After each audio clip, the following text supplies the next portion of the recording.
आप राजस्थान से आए थे ना, इधर आ जाइए। देखिए ये भाई हमारे राजस्थान से आए हैं, आ जा, इधर से ही आ जा, इधर से ही। ये भाई देखो चला, बिहारियों को तो हमारे ऊपर प्राउड करना चाहिए रे चोट्टा। तोरा तो मेरे ऊपर गर्व करना चाहिए कि तुम्हारे धरती पे उतार दिए लोगों को शिक्षा ग्रहण करने के लिए। दिन में तोरा 20 बार पैर छूना चाहिए, तो प्राउड है हम ना। तो तोरा बिहार में क्या करने आएगा लोग, क्या है। और वहां लोग शिक्षा ग्रहण करने राजस्थान से आ रहे हैं, तोरा तो डेली थैंक यू बोलना चाहिए बिहार में। इस बात के लिए तुमको बिहारियों को प्राउड होना चाहिए। और नहीं है इसका मतलब तू गद्दार है, ठीक ना? हाँ कि ना? आना तो बताओ, राजस्थानी बेचारा क्यों आता बिहार, क्या जरूरत था?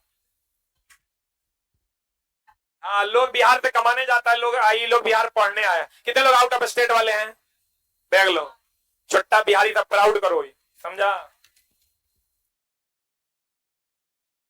हेलो, सबको नमस्कार। मेरा मेरा नाम संजय, मैं राजस्थान से आया हूँ। मैं भरतपुर रहता हूँ, मैं जो जयपुर के करीब ही है, वो है डिस्ट्रिक्ट है। हाँ, राजस्थानी वगैरह नहीं बोलना, आप समझ नहीं पाएंगे। बस एक एक मिनट, सर ने बुलाया है यहाँ पर, मैं आप अपनी चीजें बता देता हूँ मैं 1 मिनट में बस। अम्मा गाड़ी था। तो मैं ये कहना चाहूंगा, सबसे पहले तो जब मैं एग्जाम दे रहा था, एक बच्चे से मेरी बात हुई थी कि एस के झा नाम की एक बुक आई थी 2018 में। मैंने कहा था कि मैंने वो बुक पढ़ी थी, तब सर मैं एब्सेंट रह गया था एग्जाम में। तो मैंने वो बुक, अभी वही बुक पढ़ी थी जो सर की लिखी हुई थी। तो फिर मैंने उस बुक से ही, मैंने इसकी कभी क्लास नहीं देखी, ना ही मैं कभी आया, मैंने पढ़ना पढ़ाने के बारे में कभी सोचा ही नहीं था। तो जो बुक पढ़ी थी उसके माध्यम से मैं यहाँ पर पटना आ गया। पापा कह रहे थे कि पटना में क्या करेगा, बिहार वाले लोग तो यहीं आ रहे कमाने के लिए हमारे पास।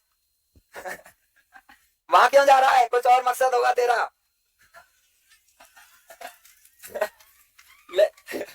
ले, लेकिन जब मैं यहाँ आया, मेरा फिक्स था कि सर के पास जाऊंगा, और आगे का मुझे कुछ पता नहीं। मेरे घर वाले को ये भी नहीं पता कि मेरा सेकंड पेपर पास हो चुका है।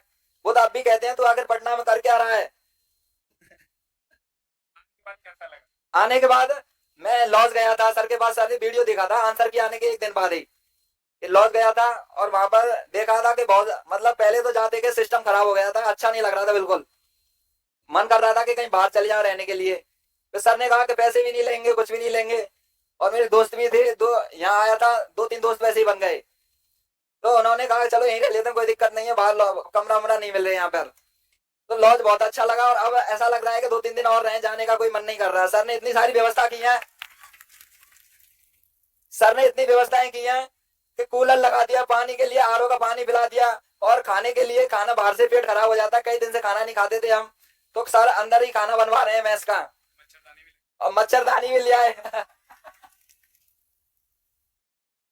और सर जैसा मैंने जयपुर से या पटना तक ऐसा कोई भी टीचर नहीं देखा। मैं आज तक कभी कोचिंग नहीं गया, पहली बार जो कोचिंग की है मैंने यहाँ पटना में की है। क्योंकि मैं 12th तक पढ़ा था भाई, और 12th के बाद मैंने पढ़ाई छोड़ ही दी थी लगभग। तो एक डिप्लोमा किया था मैं पॉलिटेक्निक का, तो उसके बाद सिर्फ यहीं से शुरू की थी मैं पिछली साल से पढ़ाई। फिर सर के साथ आया सीधा। और सब लोगों को बेस्ट ऑफ लक एग्जाम के लिए। और हमारे राजस्थान जरूर आना भाई, आप सब, आपका स्वागत है राजस्थान में। अब बिहार में नंबर ही पढ़ाई, और सबसे अच्छा लगा मुझे यहाँ सब चीज सस्ती है। हमारे यहाँ जयपुर जाओगे ना तो आपका डबल ट्रिपल खर्चा हो जाएगा यहाँ से। वहां पर कोचिंग तो बहुत सारी वहां भी है, दिल्ली भी है, लेकिन मैं यहीं आया क्योंकि मैंने कुछ सोचा समझा, मेरा बिल्कुल फिक्स था कि सर के पास ही पढ़ना है मुझे। और मैं इतना संतुष्ट हुआ हूँ, मतलब जाने का मन नहीं है यहाँ से। फिर मैं सर से कह रहा 1-2 दिन और रुक जाऊंगा। मेरे रूममेट सारे चले गए, मैं ही रह गया बस अकेला यहाँ पर लॉज में, सिर्फ मैं ही हूँ मेरे रूम में। फिर भी मैं 2 दिन रुक के जब जाऊंगा यहाँ से।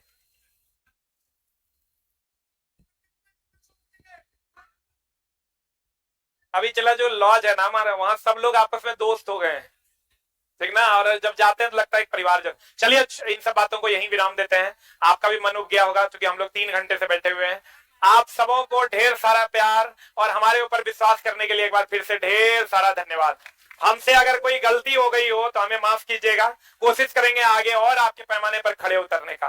Thank you very much. और आपको, अपने पिताजी को हमारा ढेर सारा नमस्कार कहिएगा, और आपका परिवार ऐसे ही सुखमय रहे, आपके जीवन में समृद्धि आए, ऐसा मां शारदे से दुआ करते हैं और आपके मेहनत का